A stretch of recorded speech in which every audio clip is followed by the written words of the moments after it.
Iki, esam viename iš paskutinių mūsų objektų, tai gražus labai objektas, ypatinga spalva. Spalva yra vario sendinta, tai dėka sumaišytų komponentų. Matom, kad gavosi toks kaltinis efektas, tai įdubimai, kuriuose yra juoda spalva, o jau kur pakilimai ten vario graži sodri spalva. Tai tikrai gražus toksai efektėlis padarytas, išskirtinė spalva. Pats modelis yra Classic su patankinimu, matom apačioje yra 2 loveliai. Tai va čia ir vadinasi tas patankinimas įdėtas apačioje, tai labai praverčia, sakykime, turit mažų šuniukų, kačiukų, dar kažkas, tai tikrai jau jie ten nelips per tokį aukštį, va čia jau jie nepralys.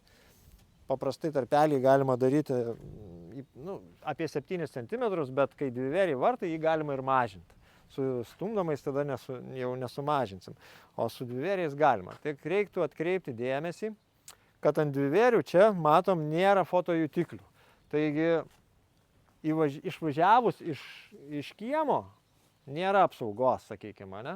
Nes norėtumėm dėti fotojutiklį, jį reiktų dėti čia kažkur, kur atsidaro varčia. Tai va šitoje vietoje, stulpelį. Ko gero, nieks nenorės tokioje vietoje stulpelio.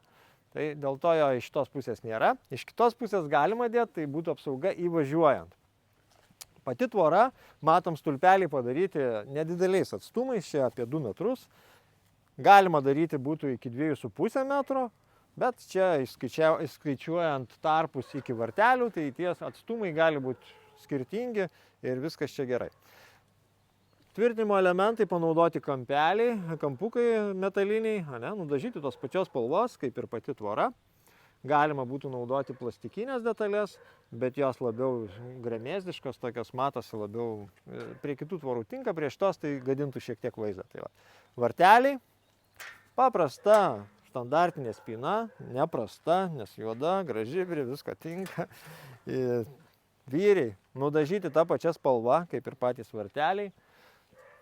Viskas labai gražiai suderinta, gražu. Dar vieną noriu parodyti tokį momentą, tai kada skiriasi aukščiai. Ateinam su vienu aukščiu, sakykime, ir žinom, kad jau mūsų sklypas biški sėda, bet nedaug, sakykime, ten kokie 10-5 cm. Tai galima padaryti va tokį variantą. Vieną lovelį paliekam sulygiuotą, su prieš tai buvusiu segmentu, viename lygyje, o kitą paleidžiam biški žemyn ir taip, o viršus eina, aišku, lygiai, pagal vieną lygį. Tai va, daug su tokių variantų mes neišvaikščiosim, bet vieną kitą tokį perkritimą galima padaryti. Ir prašau, kaip gražiai iš lauko, tai iš vis vienas lygis atrodo viršui, o pačioj net nelabai pastebėsim, kad yra antras lovelis. Tai va, jeigu pas jūs irgi, sakyčiau, yra gražumynų visokių prisodintas sklype ir nenorit jūs aklinos tvoros, užsidengti kažką labai, tai va, pagalvokit apie tokią Classic su patankinimu. Yra ir kitokių variantų, bet manau labai gražiai.